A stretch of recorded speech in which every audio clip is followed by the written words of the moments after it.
I turned towards the booking office on the main departure platform. As I went, the chief platform inspector, George Bellingham, with whom I had some acquaintance, came out of his office. I stopped him. "Mr. Bellingham, will you be so good as to step with me to the booking office, and instruct the clerk in charge to answer one or two questions which I wish to put to him? I will explain to you afterwards what is their exact import, but you know me sufficiently to be able to believe me when I say that they refer to a matter in which every moment is of the first importance." He turned and accompanied us into the interior of the booking case. "To which of the clerks, Mr. Champnell, do you wish to put your questions?" "To the one who issues third-class tickets to Southampton." Bellingham beckoned to a man who was counting a heap of money, and apparently seeking to make it tally with the entries in a huge ledger which lay open before him. He was a short, slightly built young fellow, with a pleasant face and smiling eyes. "Mr. Stone, this gentleman wishes to ask you one or two questions." "I am at his service." I put my questions. "I want to know, Mr. Stone, if, in the course of the day, you have issued any tickets to a person dressed in Arab costume?" His reply was prompt. "I have, by the last train, the 7.25, 3 singles." 3 singles. Then my instinct had told me rightly. "Can you describe the person?" Mr. Stone's eyes twinkled. "I don't know that I can, except in a general way. He was uncommonly old and uncommonly ugly, and he had a pair of the most extraordinary eyes I ever saw. They gave me a sort of all-overish feeling when I saw them glaring at me through the pigeonhole.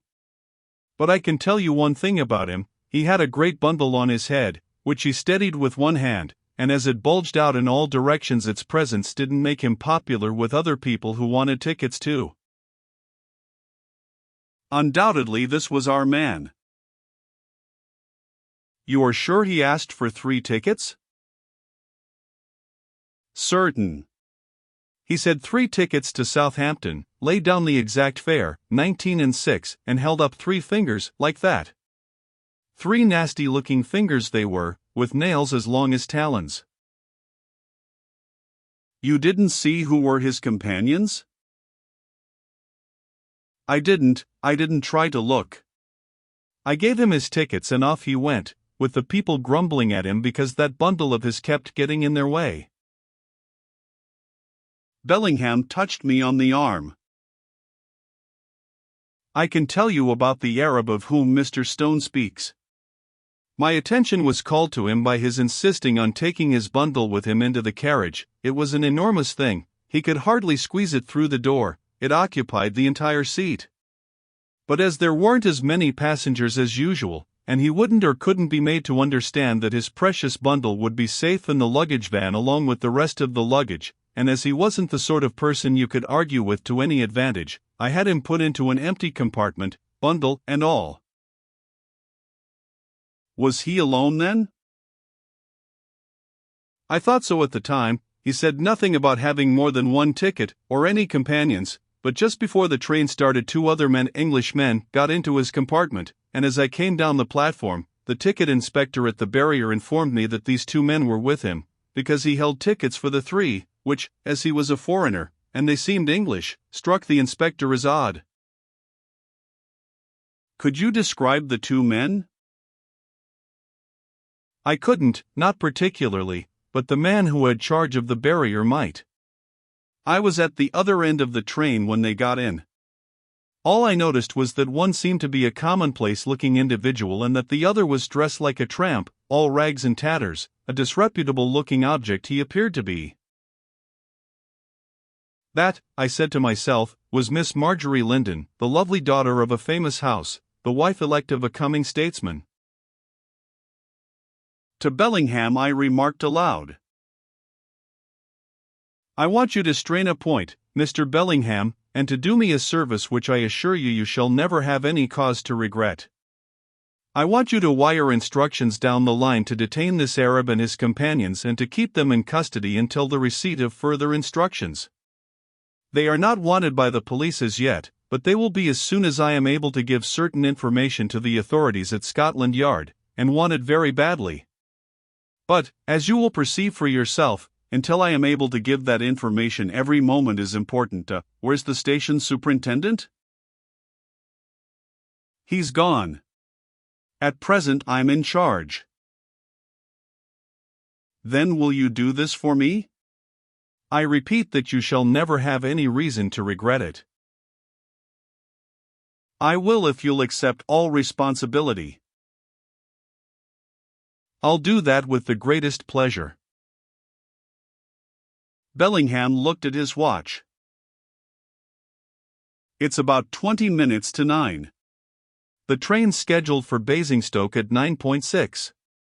If we wire to Basingstoke at once, they ought to be ready for them when they come.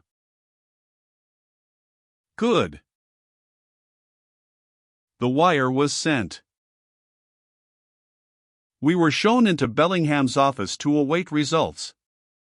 Lessingham paced agitatedly to and fro. He seemed to have reached the limits of his self-control, and to be in a condition in which movement of some sort was an absolute necessity. The mercurial Sidney, on the contrary, leaned back in a chair, his legs stretched out in front of him, his hands thrust deep into his trouser pockets, and stared at Lessingham, as if he found relief to his feelings in watching his companion's restlessness.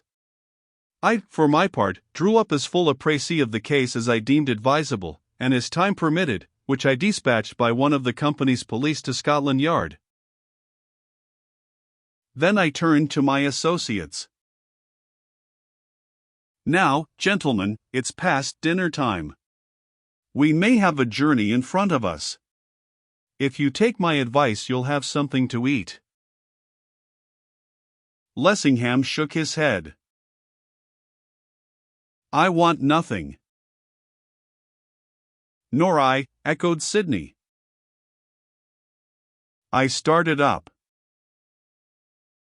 You must pardon my saying nonsense, but surely you of all men, Mr. Lessingham, should be aware that you will not improve the situation by rendering yourself incapable of seeing it through. Come and dine. I hailed them off with me, willy-nilly, to the refreshment room. I dined, after a fashion. Mr. Lessingham swallowed with difficulty a plate of soup. Sidney nibbled at a plate of the most unpromising-looking chicken and ham. He proved, indeed, more intractable than Lessingham, and was not to be persuaded to tackle anything easier of digestion. I was just about to take cheese after chop when Bellingham came hastening in his hand an open telegram. The birds have flown, he cried. Flown, how? In reply he gave me the telegram. I glanced at it. It ran.